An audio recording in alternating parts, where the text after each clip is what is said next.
Who am I to judge?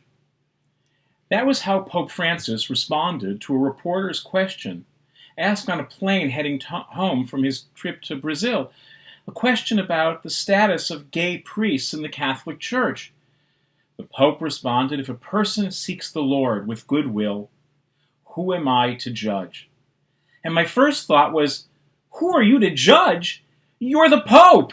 If not you, then who?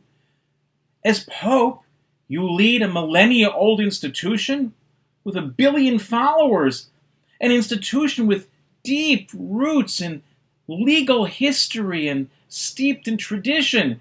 If you can't make judgments, then who should? And then, of course, I began to realize that in those words, who am I to judge? It's not that the Pope was walking away from the obligation to make judgments. It's that he was making an important distinction between the necessity to make judgments, something we're all confronted with in regular life, and the dangerous habit of becoming judgmental. Of course, the Pope made judgments in his answer. He decided you have to be someone who seeks the Lord. And then he decided that it has to be evaluated if it's done with goodwill.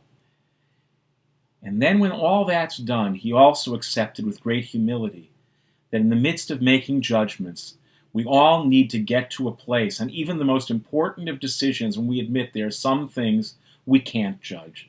We must, if you will, give it up to God.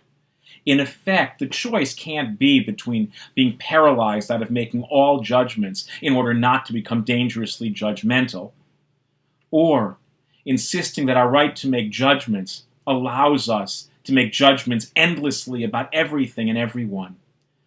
But instead, I think what the Pope did was articulate what might be called an ethic of judging, one in which his authority as Pope and the tradition in which he believes was preserved, even though it deeply frustrates some people that at the end of the day, he upheld the Church's tradition banning homosexual sex.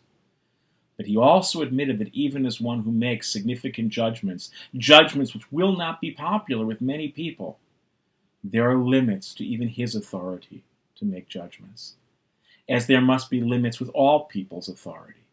At some point, it is about preserving the values we cherish and making the judgments we must, without insisting that because we must make some judgments, we can judge all people all the time. As in everything else, there have to be limits, not limits which undermine our values, but actually which extend them by combining the humility and the judgment-making, which are both a part of the healthy use of any faith tradition that I know or that I have ever seen.